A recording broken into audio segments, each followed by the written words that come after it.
100% fee రాయితీతో AI నేర్చుకోవాలనుకుంటున్నారా? Attend quality third gen AI test 2025. RTC బస్సులో ప్రయాణం నిజంగానే చాలా సేఫ్ అనే అడ్వర్టైజ్మెంట్స్ అయితే చాలా వరకు మనం చూస్తూనే ఉంటాం. ఎందుకంటే గవర్నమెంట్కి సంబంధించిన సేవలు కాబట్టి ఎవరైనా సరే ఎక్స్పీరియన్స్డ్ డ్రైవర్స్, కండక్టర్స్ వాళ్ళందరికి కూడా ప్రయాణికులకు మంచి సేఫ్ రైడ్ అందిస్తారు అని గతంలో కూడా చాలా అడ్వర్టైజ్మెంట్ చూస్తాం అండ్ బోర్డ్స్ కూడా మనం చూస్తూ ఉంటాం ఫ్రీక్వెంట్లీ. కానీ ఇక్కడ జరిగినటువంటి ఇన్సిడెంట్ ఏదైతే ఉందో ఇది యాక్చువల్లీ మనం చూడొచ్చు స్పష్టంగా ఒక బస్ పొలాల్లోకి దూసుకు వెళ్ళిన విజువల్ మనం చూస్తూ ఉన్నాం. ఈ మధ్య కాలంలో అయితే డ్రైవర్స్ తప్పిదం వల్ల చాలా వరకు యాక్సిడెంట్స్ జరుగుతున్నాయి, అనుకోనటువంటి సంఘటనలు జరుగుతున్నాయి. కొన్ని టైమ్స్ అయితే అసలు ప్రైవేట్ బస్సెసా లేకపోతే గవర్నమెంట్ బస్సెసా ఇవన్నీ తేడా కూడా ఏమీ కనిపించట్లేదు. డ్రైవర్స్ మద్యం మత్తులో డ్రైవ్ చేస్తూ ఇట్లాంటి సంఘటనలకు అంటే ఇట్లాంటి సంఘటనలు జరగడానికి రీజన్గా కూడా ఒక రకంగా డ్రైవర్స్ ఆర్ ఇట్లాంటి బస్సెస్ ఇన్సిడెంట్స్ నిలిచిన పరిస్థితి అయితే కనిపిస్తోంది. కానీ ఇప్పుడు ఇక్కడ మనం ఏదైతే చూస్తున్నామో ఆ పరిస్థితి అయితే డెఫినెట్లీ కాదు. బట్ ఈ బస్సులో అంటే కెపాసిటీ సీట్స్ ఎన్ని ఉంటాయి?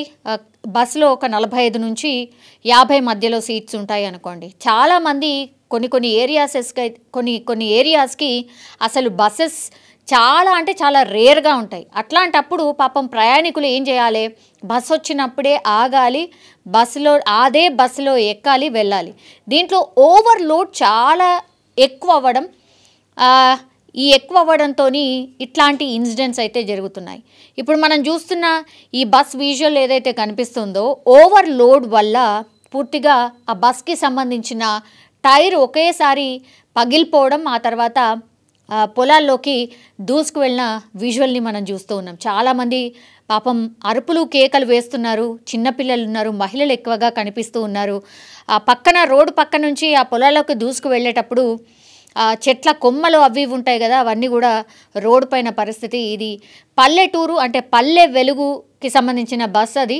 సో పల్లెటూరులోకి వెళ్తున్నటువంటి బస్ అది ఎక్కడ అంటే సిరిసిల్ల గంభీరావుపేట మండలం గోరంటాల గ్రామ శివార్లో ఒక వాగు దగ్గర ఇట్లా బస్ టైర్ పగిలిపోవడంతో పొలాల్లోకి దూసుకు వెళ్ళిన పరిస్థితి కనిపిస్తోంది. చాలామంది గట్టిగా అరుస్తున్నారు, హాహాకారాలు చేస్తున్నారు, ఏమైందా అని.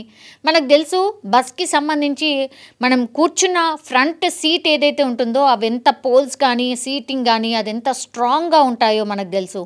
ఒకేసారి టైర్ పగిలిపోవడంతో డ్రైవర్ కంట్రోల్ చేసే క్రమంలో ఆయన ఒక్కసారి ఆ స్టీరింగ్ ఆయన వైపు అంటే ఆయన టువర్డ్స్ రైట్ వైపు తిరగడం, ఆ తర్వాత పొలాల్లోకి దూసుకు వెళ్ళిన పరిస్థితి.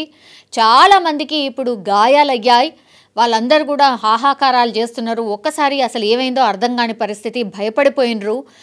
కొంతమంది అక్కడ ఆ రోడ్ పై నుంచి వెళ్తున్నటువంటి వాళ్ళే వచ్చి ఆ బస్సులో ఉన్నటువంటి వాళ్ళని బయటకు తీసే ప్రయత్నం చేస్తూ ఉన్నారు. అట్లాగే పాపం ఎవరికైతే తీవ్ర గాయాలయ్యాయో వాళ్ళని ఫస్ట్ ఆ బస్సుల నుంచి కిందికి దించి వాళ్ళని అక్కడ కూర్చోబెట్టారు. ఎందుకంటే ఒక రకంగా షాక్లో ఉండిపోతారు. అన్ఎక్స్పెక్టెడ్ ఇన్సిడెంట్స్ ఇట్లాంటివి జరిగినప్పుడు ఎవరైనా సరే షాక్లో ఉండిపోతాం, ఏం చేయాలనో అర్థం కాదు. అసలు ఏమైందా అనేది ఒక క్షణం మనకు కూడా అంటే తెలియనటువంటి పరిస్థితి. పాపం చిన్నపిల్లలు ఉన్నారు, వృద్ధులు కూడా కనిపిస్తూ ఉన్నారు.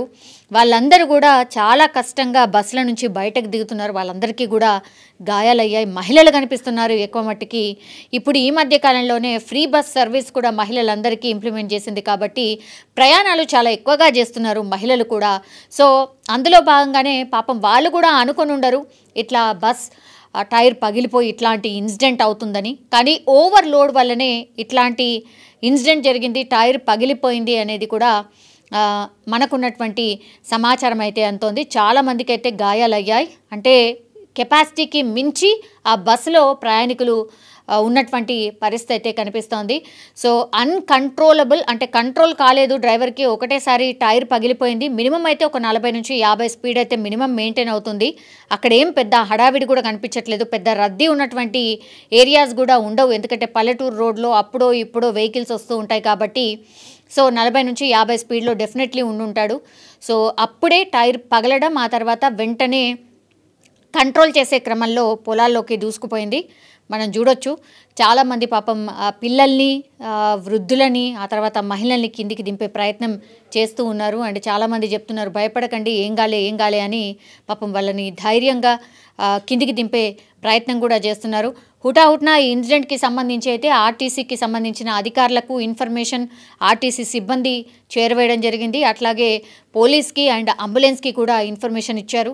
దగ్గరలో ఉన్నటువంటి హాస్పిటల్కి అయితే వీళ్ళందరినీ తరలించడం జరిగింది.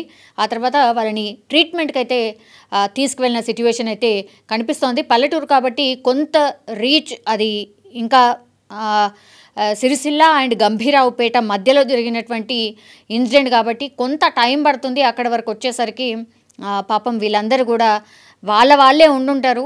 ఒక్కళ్ళు ఇద్దరు డెఫినెట్లీ సింగిల్గా ప్రయాణం చేసే వాళ్ళు ఉంటారు, యాజ్ వెల్ యాజ్ ఫ్యామిలీతో ప్రయాణం చేసే వాళ్ళు కూడా చాలా ఎక్కువగా ఉంటారు.